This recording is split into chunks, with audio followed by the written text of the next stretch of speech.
Merci pour l'invitation en tout cas. J'ai passé un très bon moment. Comme souvent avec la Chine et j'ai eu la chance de couvrir les Jeux Olympiques de Pékin en 2008. Et donc là, je vais suivre à distance ces prochains Jeux Olympiques. Et comme souvent avec la Chine, ça marque le début souvent d'un commencement en termes technologiques et aussi en termes d'événementialité. C'est toujours assez impressionnant. Et là, je viens de vivre un grand moment avec des vidéos et notamment des projections sur des nouvelles technologies assez impressionnantes.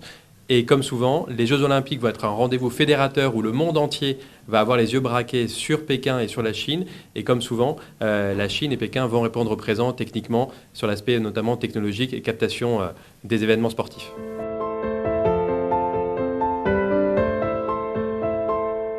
Moi, ce qui m'a marqué, c'est notamment cette technologie avec ce train qui va ce TGV, ce train à grande vitesse qui va se balader dans tout le pays avec les journalistes dedans, un train ultra technologique qui va permettre aux journalistes de naviguer, de voyager de site en site et de travailler en continu, en permanence dans ce train. Et encore une fois, c'est une évolution technologique, c'est une évolution, encore une fois, c'est la Chine et Pékin qui marquent le lancement d'une nouvelle technologie. Il y a aussi eu également le lancement il y a quelques années de la 4K. Et là, on va découvrir les Jeux Olympiques, ces Jeux Olympiques en 2022 en 8K, en Ultra HD, en 8K. Et c'est encore une fois une technologie qui va marquer le début d'une nouvelle ère dans la captation des événements sportifs.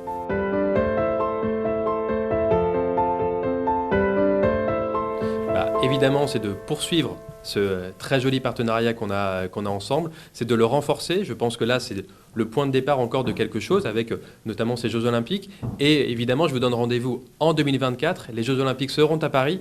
Donc évidemment, nous avons des choses à imaginer ensemble. Les Jeux Olympiques à Paris seront également un grand moment. Après ceux de Pékin, ensuite Paris 2024. Donc évidemment, on a plein de choses à raconter. Je pense que sur la partie technologique, captation des événements sportifs, la France est aussi toujours très présente aussi sur ce point-là.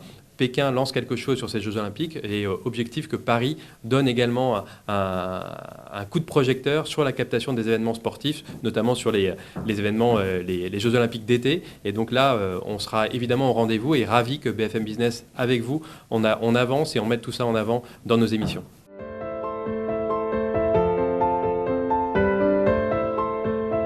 Évidemment, je souhaite à tout le peuple chinois, tous ces grands passionnés de sport, je vous souhaite un très beau, un joyeux nouvel an, une belle année également, des beaux Jeux Olympiques que nous allons vivre, nous, à distance, français, que nous allons vivre avec passion devant notre téléviseur.